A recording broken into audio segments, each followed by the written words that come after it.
আকাশবাণী আগরতলা। স্থানীয় সংবাদ পড়ছি মনীষা কর্মকার। মুখ্যমন্ত্রী অধ্যাপক ডাক্তার মানিক সাহা আগরতলা রেল স্টেশনকে বিশ্বমানের রেল স্টেশনে রূপান্তর করার লক্ষ্যে প্রয়োজনীয় উদ্যোগ নিতে এনএফ রেলওয়ে কর্তৃপক্ষকে পরামর্শ দেন। এনএফ রেলওয়ের নির্মাণ শাখার জেনারেল ম্যানেজার অরুণ কুমার চৌধুরীর নেতৃত্বে এক প্রতিনিধি দল গতকাল সচিবালয়ে মুখ্যমন্ত্রীর সঙ্গে সাক্ষাৎকারে মিলিত হন। মুখ্যমন্ত্রীর সঙ্গে আলোচনায় যেসব প্রকল্প উঠে এসেছে তার মধ্যে ছিল রেল লাইনের বৈদ্যুতিকরণের অগ্রগতি, বদরপুর থেকে সাবরুম পর্যন্ত বৈদ্যুতিক যাত্রীবাহী ট্রেন চালু করা, সিঙ্গেল লাইন রেলওয়ে ট্র্যাককে ডাবল লাইন ট্র্যাকে রূপান্তর করা, আগরতলা গুয়াহাটি ইন্টারসিটি রেল পরিষেবা চালু করা, 23টি রেলওয়ে ওভারব্রিজ তৈরির বর্তমান অবস্থা, রাজ্যের অমৃত ভারত রেল স্টেশনগুলোকে আধুনিক মানের রেল স্টেশনে পরিণত করার বিষয়। তাছাড়া আগরতলা জম্মু, আগরতলা পুরী এবং আগরতলা গয়া এক্সপ্রেস ট্রেন চালু, পেঁচাতল থেকে কৈলাসহর হয়ে ধর্মনগর পর্যন্ত বিকল্প রেল লাইনের ব্যবস্থা, জিরানিয়া রেল স্টেশন থেকে বৈজংনগর এবং আরকে নগর শিল্পনগরী পর্যন্ত রেল সংযোগ, সাবরুম রেল স্টেশন থেকে সাবরুম ইন্টিগ্রেটেড চেকপোস্ট পর্যন্ত রেল লাইন স্থাপন, গুয়াহাটি থেকে আগরতলা পর্যন্ত বন্দে ভারত এক্সপ্রেস ট্রেন চালু সহ সেকেরকোটে ফুয়েল স্টোরেজ ডিপো নির্মাণের অগ্রগতি এবং আগরতলা আখাউড়া রেল প্রকল্পের বিষয়ে বিস্তারিত আলোচনা হয়। মুখ্যমন্ত্রী বিভিন্ন স্টেশনগুলি পরিষ্কার পরিচ্ছন্ন রাখার উপর গুরুত্ব আরোপ করেন।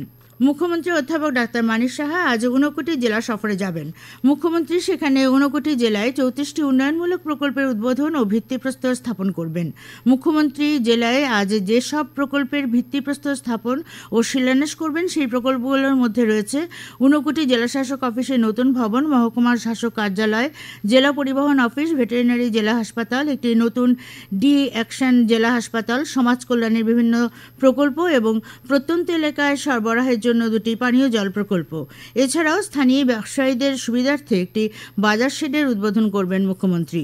এ উপলক্ষে মূল অনুষ্ঠানের আয়োজন করা হয়েছে কৈলাসহরের চণ্ডীপুর ব্লক প্রাঙ্গণে। সেখানে মুখ্যমন্ত্রীর সঙ্গে উপস্থিত থাকবেন সমাজ কল্যাণ ও সমাজ শিক্ষামন্ত্রী টিঙ্কু রায়। পর্যটন মন্ত্রী সুশান্ত চৌধুরী জানিয়েছেন, রাজ্যের পর্যটন শিল্পে বিভিন্ন প্রকল্প রূপায়ণে কেন্দ্রীয় পর্যটন মন্ত্রী 150 কোটি টাকার বরাদ্দ দিয়েছেন। গতকাল নয়াদিল্লিতে কেন্দ্রীয় পর্যটন মন্ত্রী গজেন্দ্র সিং শেখাওয়াতের সঙ্গে দেখা করে রাজ্যে পর্যটন শিল্পে বর্তমানে চালু, নির্মীয়মান ও ভবিষ্যৎ প্রকল্প সম্বন্ধে অবহিত করেন।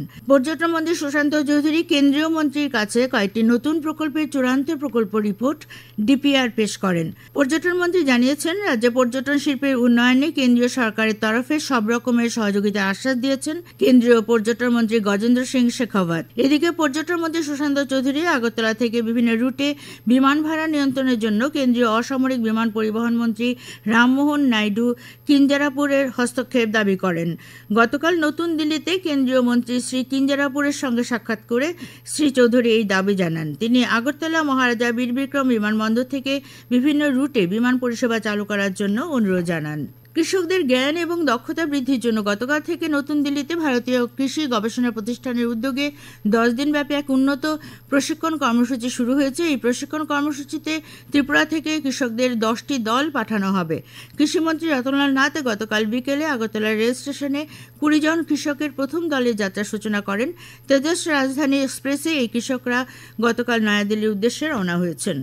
আগামী মে মাসের 1 থেকে 4 তারিখ মহারাষ্ট্রের মুম্বাই অনুষ্ঠিত হবে সংবাদ ও বিনোদন ক্ষেত্রের জন্য প্রথম শ্রবণ, দৃশ্য ও বিনোদন সংক্রান্ত আন্তর্জাতিক শীর্ষ সম্মেলন ওয়েবস 2025। ইতিমধ্যে এর অন্তর্গত রিল মেকিং, চলচ্চিত্রের পোস্টার তৈরি, কমিক্স, ফিল্ম, অ্যানিমেশন, ছবি, ভিজুয়াল এফেক্ট সহ নানা ক্যাটাগরিতে অংশগ্রহণকারীদের জন্য চলছে একাধিক চ্যালেঞ্জ। তেমনি ওয়েবস 2025-এর অংশ হিসেবে তথ্য ও সম্প্রচার মন্ত্রক এবং সৃজনশীল স্টুডিও ড্যান্সিং অ্যাটেম্পসের বিশেষ মাস্টার ক্লাস সিরিজের আয়োজন করেছে। গতকাল ব্লকবাস্টার ছবিসমূহের প্রযোজনা নিয়ে বিকশিতকরণ, অর্থ যোগান, প্রযোজনা বিষয়ে আলোকপাত করেন, মাস্টার ক্লাস নেন বাহুবলীর প্রযোজক সবু ইয়ার লাগাড্ডা।